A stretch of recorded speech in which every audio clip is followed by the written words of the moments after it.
Aujourd'hui, nous allons faire des petits fours secs. Alors, il nous faut 200 g de temps pour temps, c'est-à-dire 100 g d'amandes en poudre et 100 g de sucre, ce moule-là. À ça, on ajoute 40 g de bigarreau et on va mixer. Voilà, et on verse ensuite le mélange dans un cul de poule. Ensuite, on verse des blancs d'œufs, et très peu.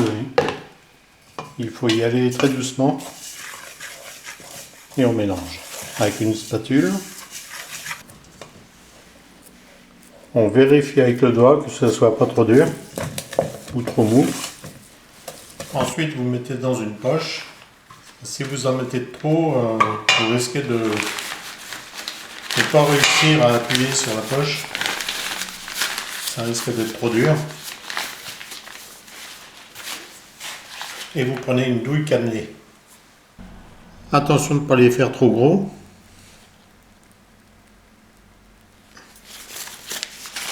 C'est plus joli quand c'est petit. Ensuite, on pose un bigarreau coupé en 2 ou en 4. On appuie légèrement dessus pour éviter qu'il s'en aille à la cuisson. Voilà, on va les laisser sécher pendant 24 ou 48 heures dans un endroit bien sec. C'est pour cette raison qu'on appelle ça des petits fours secs. La raison pour laquelle on les fait sécher, c'est qu'ils gonfleraient et le bigarreau risquerait de s'en aller. Alors voilà pourquoi on appelle ça des petits fours secs. Voilà, alors comme pour les bigarreaux, 200 g de temps pour temps, amandes et sucre, et 40 g d'écorce d'orange confite. On mixe. Alors on met environ 36 à 38 g de blanc d'œuf. Alors on les dresse d'une autre façon que les bigarreaux.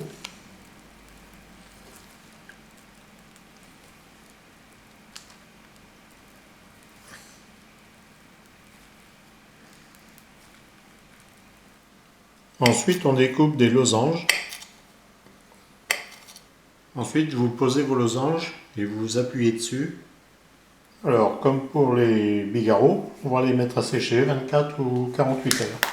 Alors pour faire briller, pour empêcher de sécher après la cuisson, on va mettre de la gomme arabique dans un récipient comme celui-ci.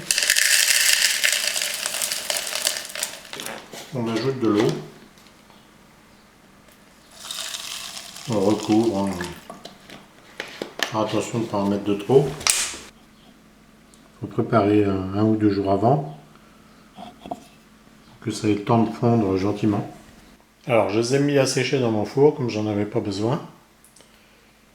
Voilà, 48 heures de passé, on peut aller de 24 à 48 comme je l'ai déjà dit.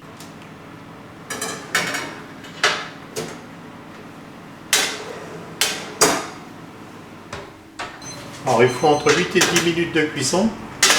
Et à la sortie du four, vous n'attendez pas, vous gommez aussitôt. La cuisson se fait à 175-180 degrés. Et il faut bien surveiller en fin de cuisson, ça prend vite de la couleur. Alors ce qu'il y a de bien avec les petits fours à l'orange, c'est que ça parfume tout de suite votre cuisine.